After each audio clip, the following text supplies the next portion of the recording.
Hey everyone, it's Ross, and I wanted to start off by talking about a video that Scully did about a year ago, probably a bit longer, called Fusions of Goat Format. In this video, Scully essentially went over all the metamorphosis targets that you would need for your common goat deck. It's a really great video and I highly suggest checking it out after obviously finishing this one.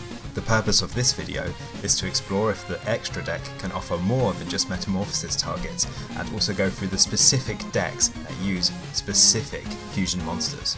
I want to start off by talking about extra metamorphosis targets. So Carbonala Warrior is very similar to Darkfire Dragon in a lot of ways. A lot of you might be thinking it's worse because it's got an earth attributing and 50 less defense.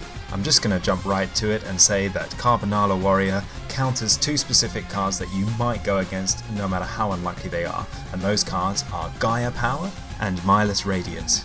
The reason is because they power up all Earth attribute monsters, including your Carbonala Warrior. As unlikely as it is, that can be the difference between winning and losing a game. The next two metamorphosis targets I'm going to put together because they're here for the same reason. It is SAURUS and Metal Dragon. These are useful simply when you are running Metamorphosis and Limiter Removal in the same decks. They're machine cards, and I actually have my own personal experience with these two. Each one of these I've summoned off of Metamorphosis before, and it turned out to be the correct decision in order to go for a game shot. So, something to keep in mind. Okay, so it's time for a mid-video quiz, and my question is the following.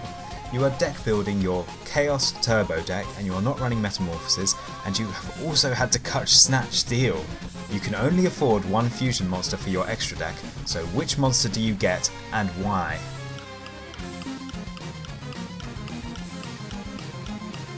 There is some debate which is the best card to use, but my answer is Twin-Headed Thunder Dragon.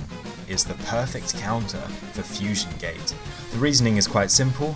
You can use your opponent's Fusion Gate in order to fuse together your two Thunder Dragons, which you are likely to have been running in the Chaos Turbo deck, into your Twin-Headed Thunder Dragon.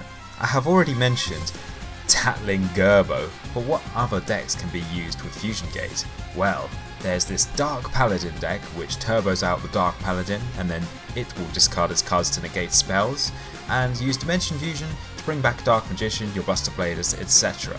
We also have this rather nifty Fusion Gate Cannon Soldier deck which will use Cannon Soldier and Last Will in order to bring out Cyberstein, which will then activate its effect to bring up Master of Oz, etc. But it also uses Fusion Gate to go into Labyrinth Tank and make limiter removal plays. I know someone has made this out there somewhere and I wish I could credit them. Unfortunately, I do not know who this person is, and I did put quite a bit of time into trying to find out, so if you're out there, Mr. Cannon Soldier, Fusion Gate guy, leave me a comment, let me know this deck is yours.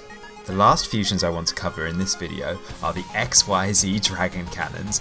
This is definitely my favourite deck to play in all of Go format, and I don't want to get into them in too much detail because I will be making a separate video on them. However, of course, being my favourite fusions, they more than earn a spot in my extra deck.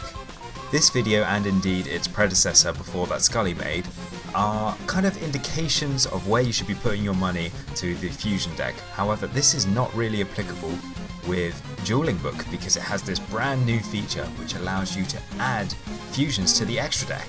Simply click this little icon that I'm doing right now and it will give you a list of all the possible fusions in Go format, and then you can use any of them that fit the situation. That's about all I have to say about fusions though, so I've been Ross and I'll see you on the next video.